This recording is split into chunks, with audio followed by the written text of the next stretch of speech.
é que quando, então, as coisas, os objetos puderam ser tocados dessa maneira, né? Foram visitados pela experiência interhumana, foram lugares de expressão de alegria, foram lugares, né, de expressão da própria subjetividade, diálogo epifânico e assim por diante. Uma das coisas que a gente vai perceber, né, é que os objetos, quando são criados dessa maneira, eles passam a ter, não importância pela sua funcionalidade, né? Eles passam a ter importância em si mesmos e pelo fato de que eles se conectam com outros seres humanos e, por exemplo, com a história. A gente estava conversando há pouco, né, sobre as plainas aqui e o Tiago também me falando da história de cada uma dessas plainas, né? Por exemplo, né? Então, sim, é um instrumento, né?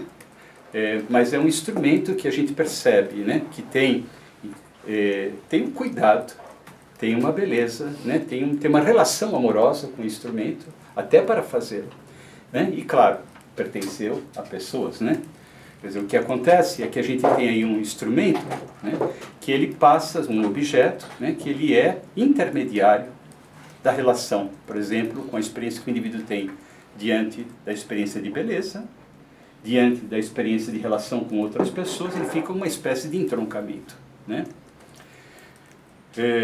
A esse respeito eu escrevi, né, um texto falando exatamente, né, da importância, exatamente das coisas que foram feitas com essas características, né?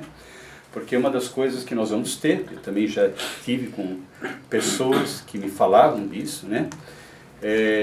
Uma das coisas que nós vamos ter, né, é que com todo esse empobrecimento do mundo, como eu estava dizendo, dessa perda da relação de parentesco com a materialidade funcionando simplesmente, né, como na sua dimensão de funcionalidade, uma das coisas que aconteceu é que junto com o adoecimento do ser humano, né, houve a queda das coisas. As coisas se degradaram, né, elas perderam o seu estatuto ontológico, né, na maior parte das vezes, né? Quer dizer, o que a gente tem no mundo contemporâneo, a gente vai ter uma multiplicação, né, de objetos. Acho que era você que estava falando da fábrica, né? Não, eu ouvi de orelhada. Mas ouviu bem, viu? Eu vi de orelhada, né? Porque é isso, né? A fábrica, objeto feito em série, ele só é importante pela sua funcionalidade, né? Ele perdeu o seu estatuto ontológico, né? E o que as pessoas não se dão conta é que esse objeto, né, presente no mundo adoece o ser humano. Isso que as pessoas não se dão conta, né? Adoece o ser humano. Uma casa que só tem objetos de funcionalidade adoece as pessoas, né? Porque os objetos não revelam nada para elas, né? Porque, por exemplo, se a gente pega um objeto como esse, né, que é de fato, ele tem um estatuto, ele é um entroncamento, ele tem uma relação com a beleza, ele promete um futuro, né? Eu olho para esse objeto, ele é uma promessa, né? Ele me fala do futuro, né? Ele me fala daquilo que pode nascer a partir dele. Ele me dá perspectiva, ele me dá esperança, né? Então, são situações, né, que devolvem ao ser humano essa dimensão fundamental da condição ontológica. Agora,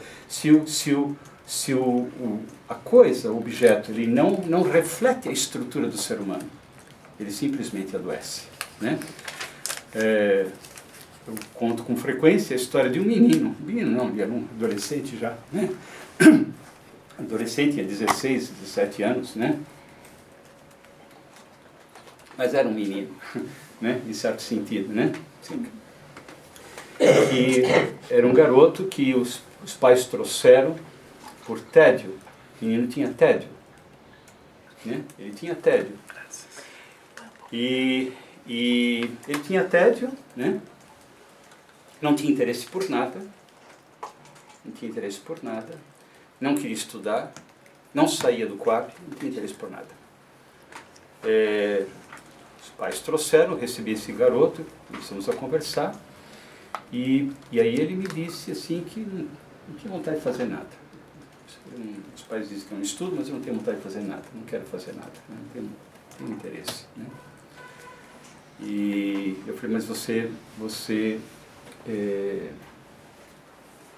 teria disponibilidade de vir aqui conversar comigo, né?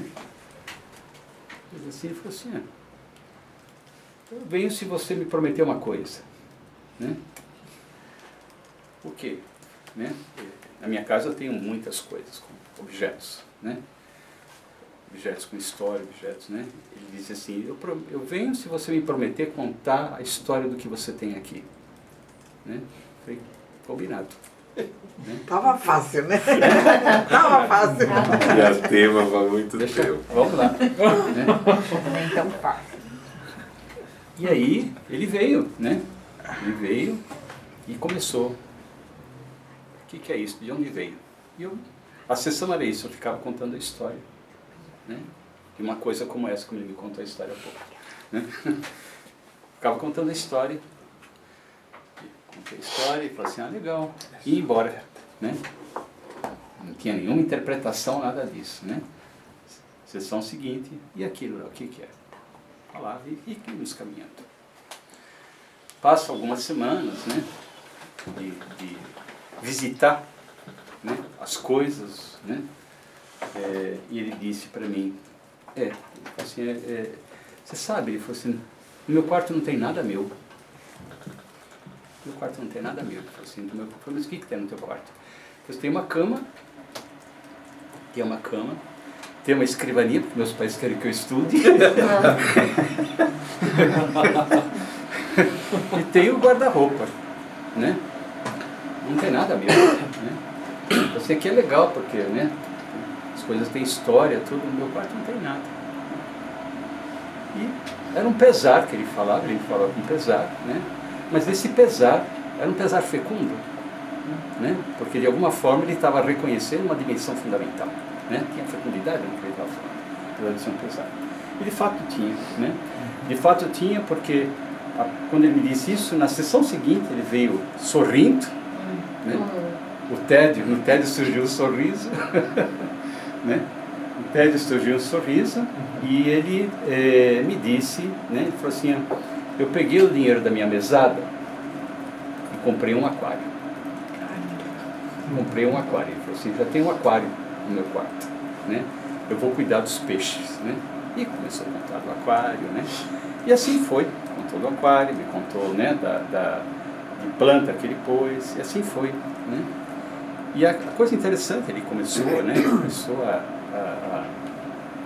a se motivar, né, pelos objetos, né? Os objetos estavam curando ele, até esse momento fundamental, né, importante, que ele chegou para mim e disse assim, meu pai está achando legal o que eu estou fazendo no meu quarto, ele pediu se ele poderia conversar com você.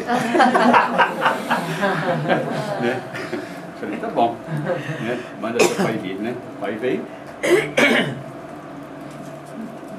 e disse, falou assim, você me mostra? Mostra. Ele falou daquele outro. Mostrei as coisas lá pro cara, né? O senhor.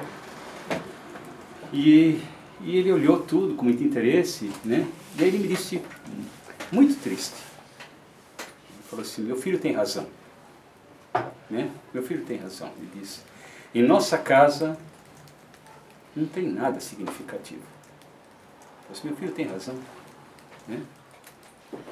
Ele disse, você sabe, ele falou para mim, você sabe, na minha juventude, né, eu fiquei um tempo na Europa, eu fiz intercâmbio, e eu fiquei na Holanda, e fiquei na casa de uma família, né?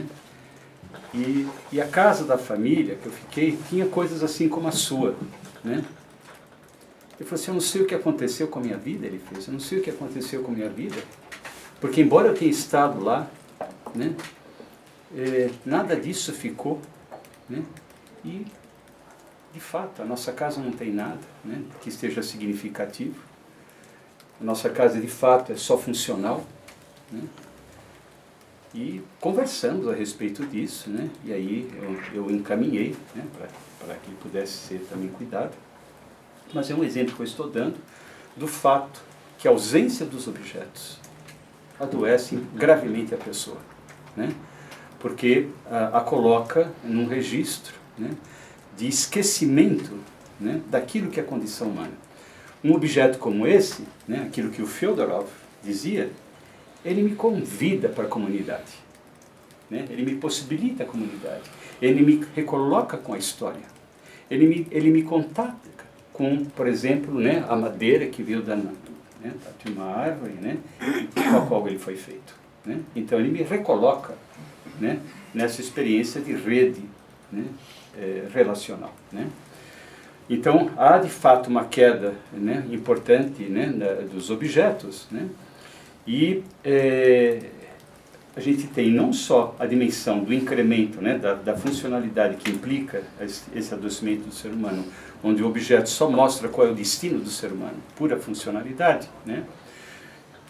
Um outro fenômeno decorrente disso, que também me preocupa muito, né, por aquilo que eu vou vendo, né, também a partir da clínica, é o fato, por exemplo, né, que, por exemplo, a gente pode observar que um objeto como esse, né, ele foi feito para a mão humana, né? Ele foi feito para a mão humana, né? A mão humana, né, casa com ele, né, é confortável com ele, pode utilizá-lo, ele foi feito para a mão humana.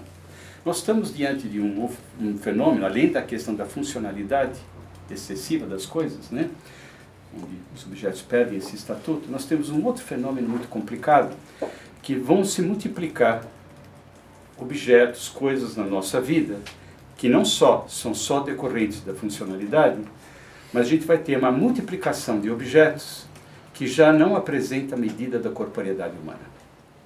Isso é muito sério também, muito grave, né?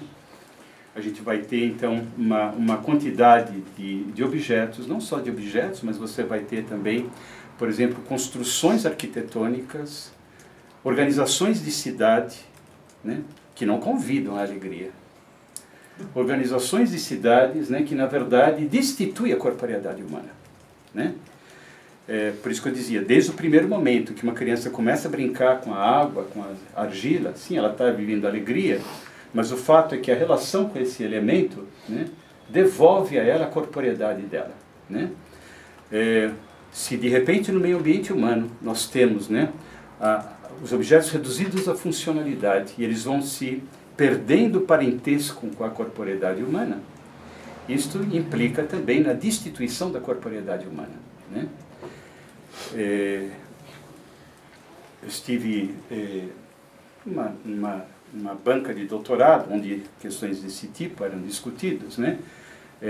Que é o fato de que a gente está diante de um mundo em que a medida humana está sendo esgarçada, a gente tem uma medida absolutamente abstrata, né, das coisas, né, absolutamente abstrata, cidades organizadas por essas abstrações, né, objetos que descorporificam o ser humano, né, e não só isso, quer dizer, além de toda essa questão, né, das coisas, por exemplo, né, um objeto como esse, né, até pela sua história, ele me situa no tempo, né, ele me situa no tempo, ele me dá temporalidade, né.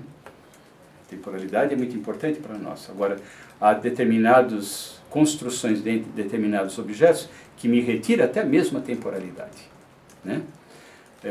Levando então esse processo, né, de esquecimento de si, né? O que nós vamos ter com frequência, né, esse excesso de dimensões de digitalização e coisas desse tipo. E certa vez eu estava numa discussão, como eu estava dizendo, estava se discutindo os diferentes tipos de temporalidade no mundo contemporâneo, né? Existem determinadas posições filosóficas, né, psicológicas, que vão afirmar, né, que acreditar até, que o ser humano é capaz de adaptação a qualquer forma de temporalidade. Né? Não é verdade, a clínica mostra que não é verdade. Não é verdade, né, que a gente pode acessar qualquer tipo de temporalidade, existe temporalidade que enlouquece o ser humano, que destitui o ser humano. Então a perda dos objetos que tenham a ver, né, com a dimensão da corporeidade humana significa assim uma destituição bastante importante, né, da condição humana, né? Outro fenômeno, né, também para a gente pensar naquilo que é construído, né, sem esse cuidado para as coisas, né, que é alguma coisa que eu sempre também estou tentando afirmar, né, é tentando sempre chamar a atenção, né, que grande parte, né, da fonte da nossa criatividade é a nossa corporeidade, né? A nossa corporeidade é a nossa, vamos dizer assim, é o livro da vida, né, que nos ajuda, na verdade, a poder criar qualquer coisa, né? Eu sempre procuro chamar a atenção, por exemplo, que se a gente olha qualquer tipo de objeto, né, feito com a mão humana, né, que ainda guarde algo da relação com a corporeidade humana, o que eu vou observar é que qualquer objeto, ele é a presentificação de uma das facetas da corporeidade humana, né? Eu posso reconhecer isso, as crianças nos ensinam isso, né? Eu posso reconhecer que qualquer objeto que eu olhe, na verdade, é o corpo humano diferentemente posicionado. Posicionado de uma maneira estética, é o corpo humano posicionado de uma maneira artística, mas é o corpo humano, né? Eu cheguei aqui, estava falando, né, que eu tinha gostado da mesa, né? Montou, né, como foi a mesa, fez os encaixes para a gente ver, né? Veja, não existe mesa, né, sem costas do ser humano, né? As costas do ser humano é o elemento que inspira a poder fazer uma mesa, né? As costas é o lugar onde eu me apoio, né? As costas do outro é onde eu me apoio para poder realizar, por exemplo, uma mesa, né? Não existe cadeira, né, sem uma experiência originária de colo, né? É o colo de alguém, né? O colo que eu quero ofertar a alguém é que me inspira a fazer uma cadeira.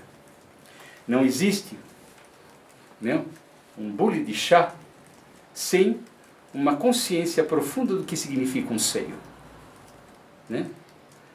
Os diferentes objetos que nós encontramos no mundo são representações da corporeidade humana num registro estético, né, num registro da beleza, num registro, né, da arte, mas é o corpo humano, né? Também uma das coisas que nós vamos ter, né, que na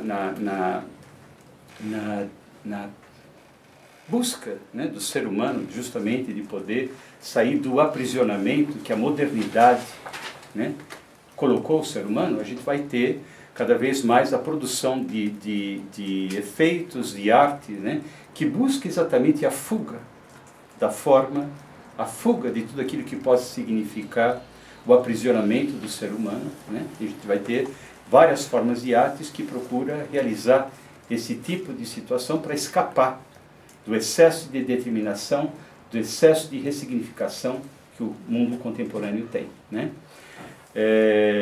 Mas se a gente não está lidando só com a questão das fugas do aprisionamento, uma das coisas que a gente vai observar então é que os objetos realizados, eles sempre têm a ver com a corporeidade humana, né, que de alguma forma se representa em cada objeto, né? Essa é a nossa fonte de criação. Então, todo o trabalho, né, da possibilidade de criar as coisas com cada um dos materiais implica essa possibilidade de recuperar a dimensão mais originária do ser humano, né? Caminhos que nós podemos fazer ainda de discussão, por exemplo, é discutir a especificidade de cada materialidade, né? Cada materialidade ela tem uma especificidade, né? Ela me possibilita alguma coisa, né? Ela me afeta de alguma maneira. Existe uma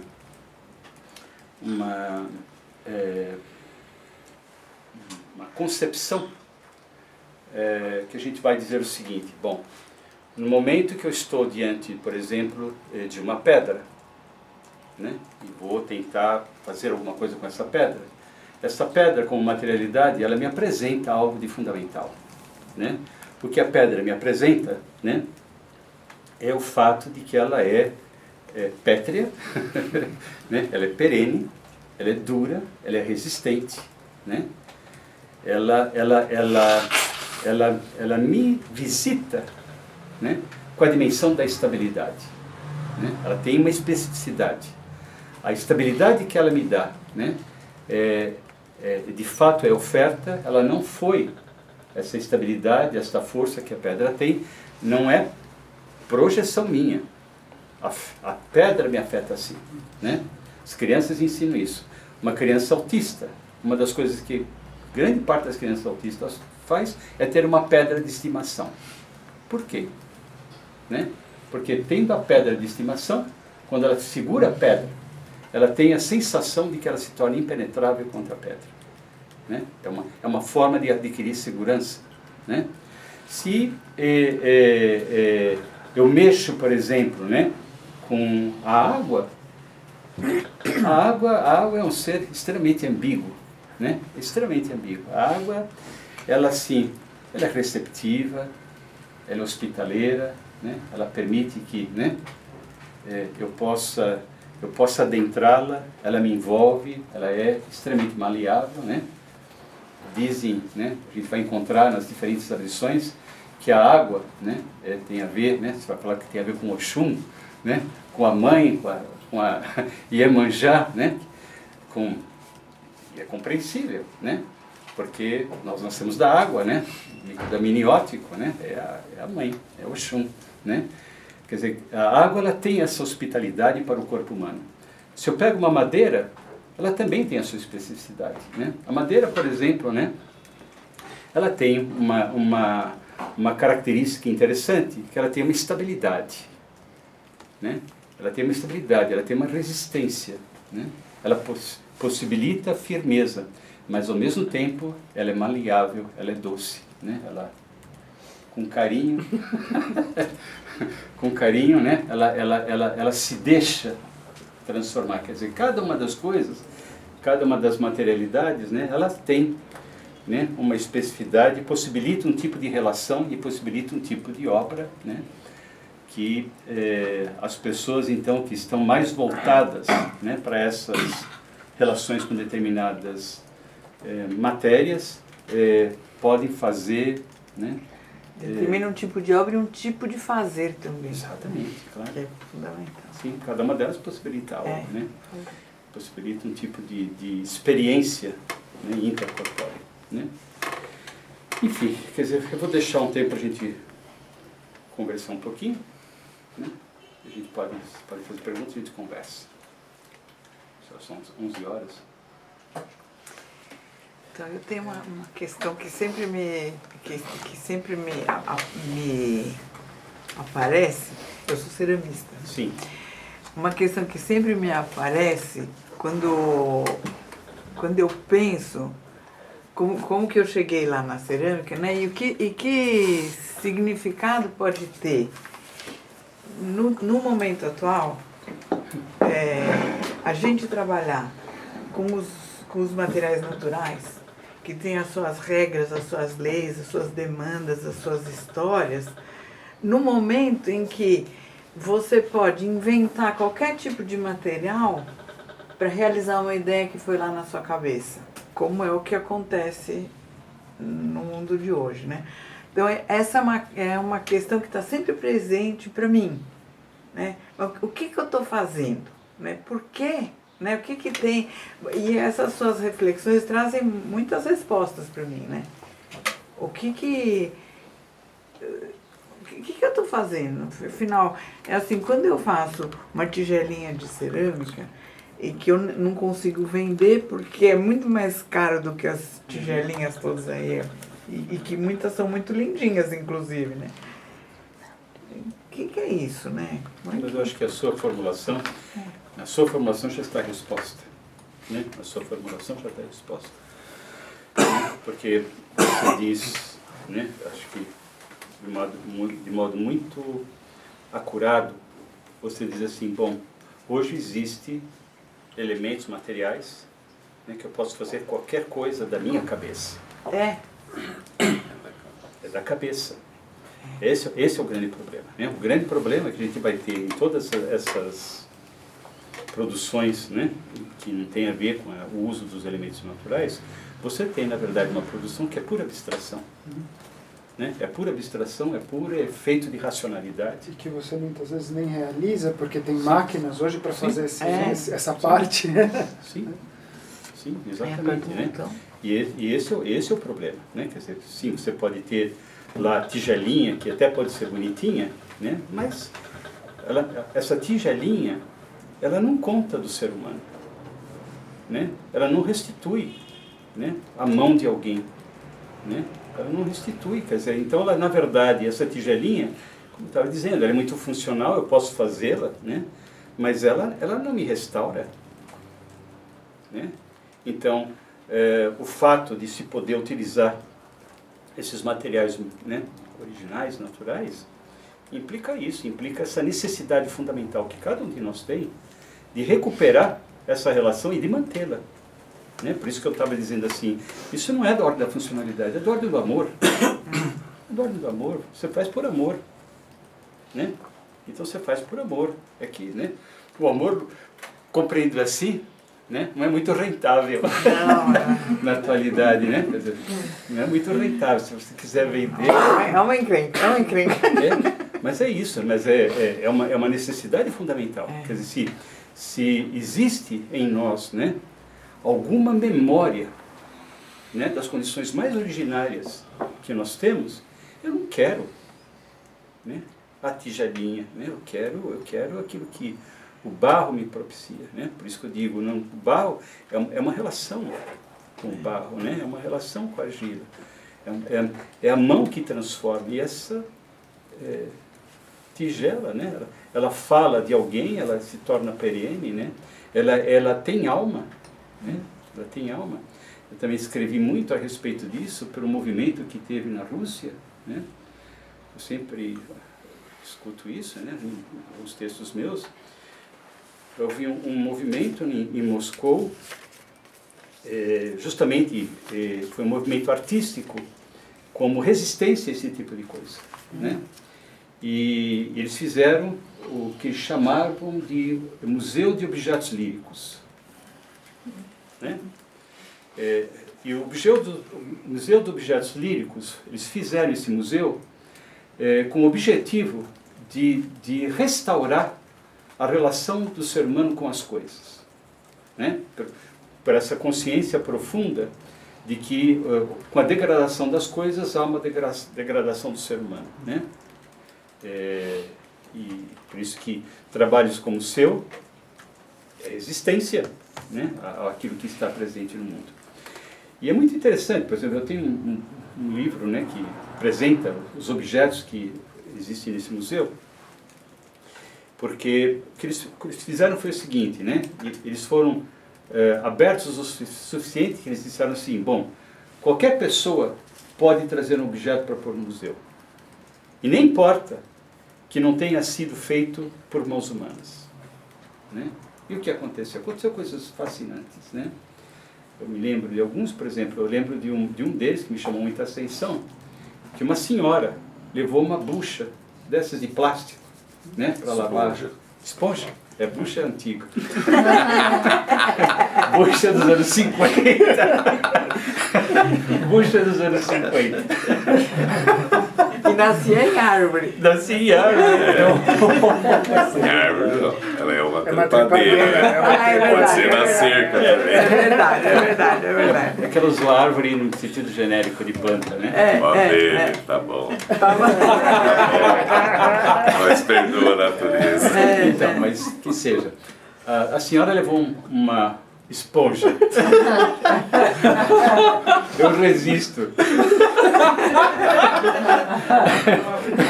Levou uma esponja. Mas a demanda era o seguinte, você pode trazer qualquer coisa, mas você tem que escrever por que você trouxe. Né? Fascinante. Né? Porque está lá a esponja pendurada no museu com um pedaço de papel, né? E a senhora escreveu: eu trouxe essa esponja por ela ter sido minha companheira, né? E por ela ter me ensinado, né, a docilidade na servidão. Não é pouca coisa. Não é pouca coisa. Né? Outro levou uma planta, né? Deixou lá, depois um bilhetinho, né? Ele plantou e pôs lá. Ele disse assim: eu trago essa planta, né? Porque essa planta sempre me apresentou a importância da companhia no silêncio. Belíssimo, né? Belíssimo. Então, isso que as pessoas levavam era o povo, né? As pessoas levavam, colocavam um bilhetinho, né? E a beleza desse museu, né? A beleza desse museu é para a gente poder reconhecer, né? Que mesmo ali, né? Nesses objetos, né? Feitos pela máquina, a tigelinha, né? Que você fala, a gente percebe que mesmo ali o ser humano, né? Reencontra a possibilidade, quando é possível, né? De outorgar àquele objeto, né? Uma dimensão poético-ontológica, de tal maneira que é como se ele resgatasse, né? A funcionalidade, a decadência daquele objeto. E eles chamaram isso objetos líricos, né? Eles chamaram objetos líricos, chamando a atenção, chamam de objetos líricos, porque, por exemplo, um objeto como esse, ele é lírico em si. Não precisa de bilhetinho. Não precisa de legenda. Não precisa de legenda. É lírico em si, né? Ele tem a sua poesia, ele né? Tem essa dimensão também que é muito significativa, que a palavra em russo para coisa é vesh, que significa, né? A raiz significa mensageiro. Sim, a coisa é mensageiro do outro, é mensageiro da história, é mensageiro do ser, né? Agora, ali onde o objeto decaiu na sua funcionalidade, a gente percebe o ser humano, de algum modo, ainda tentando restaurar, né? Dar aquelas coisas, isso dá oportunidade, né? Essa possibilidade, né? De outorgar esse lugar poético-ontológico e resgatar o lugar, né? De mensageiro, né? Outra autora que também discute muito isso é Hannah Arendt, né? Onde ela vai discutir também de uma outra perspectiva, falando, né? Assim, toda a questão das coisas eram fundamentais, porque traziam essa dimensão de mensagem. Traziam a dimensão, por exemplo, do trabalho humano, né? A presença do trabalho humano como sacro, né? E ela diz, mas havia uma outra dimensão fundamental, é que os objetos, eles sobreviviam à morte do ser humano, né? O ser humano tinha a possibilidade de encontrar nos objetos que passavam, né? De mãos, né? Como esses, né, que você estava contando, passa de mãos, eles sobrevivem às pessoas.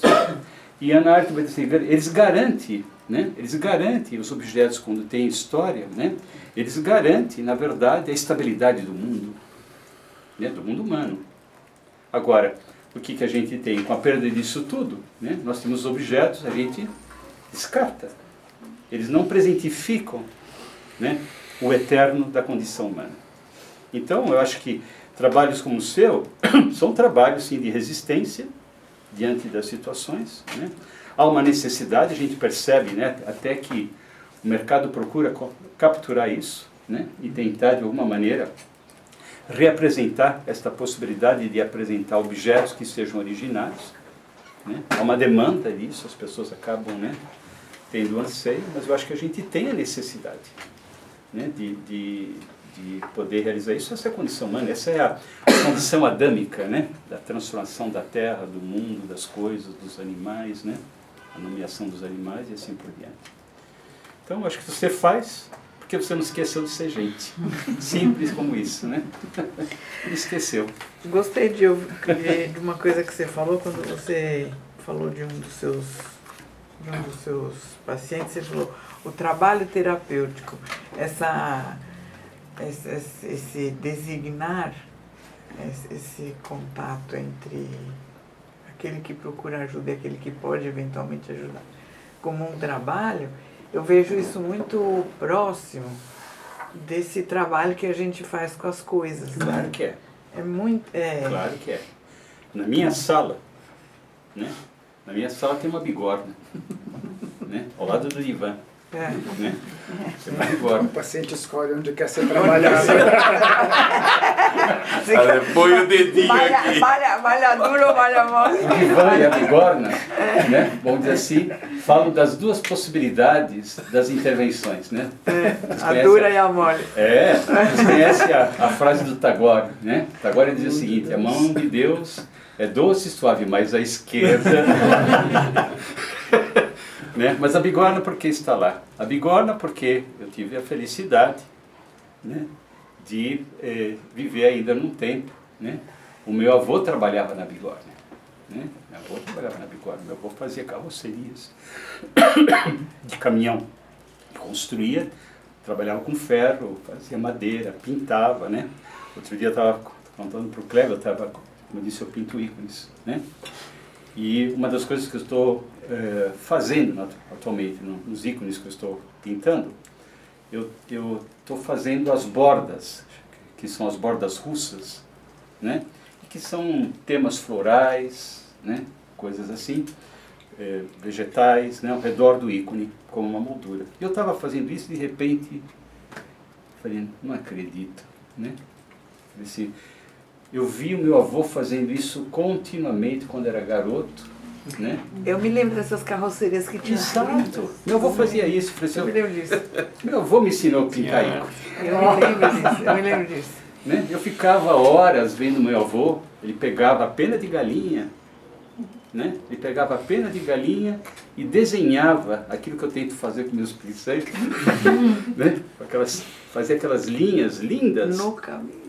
Fazia um caminhão, né? Falei, meu Deus, eu estou agora... De repente eu me dei conta, falei, eu estou fazendo desenhos que meu avô fazia no meu ícone.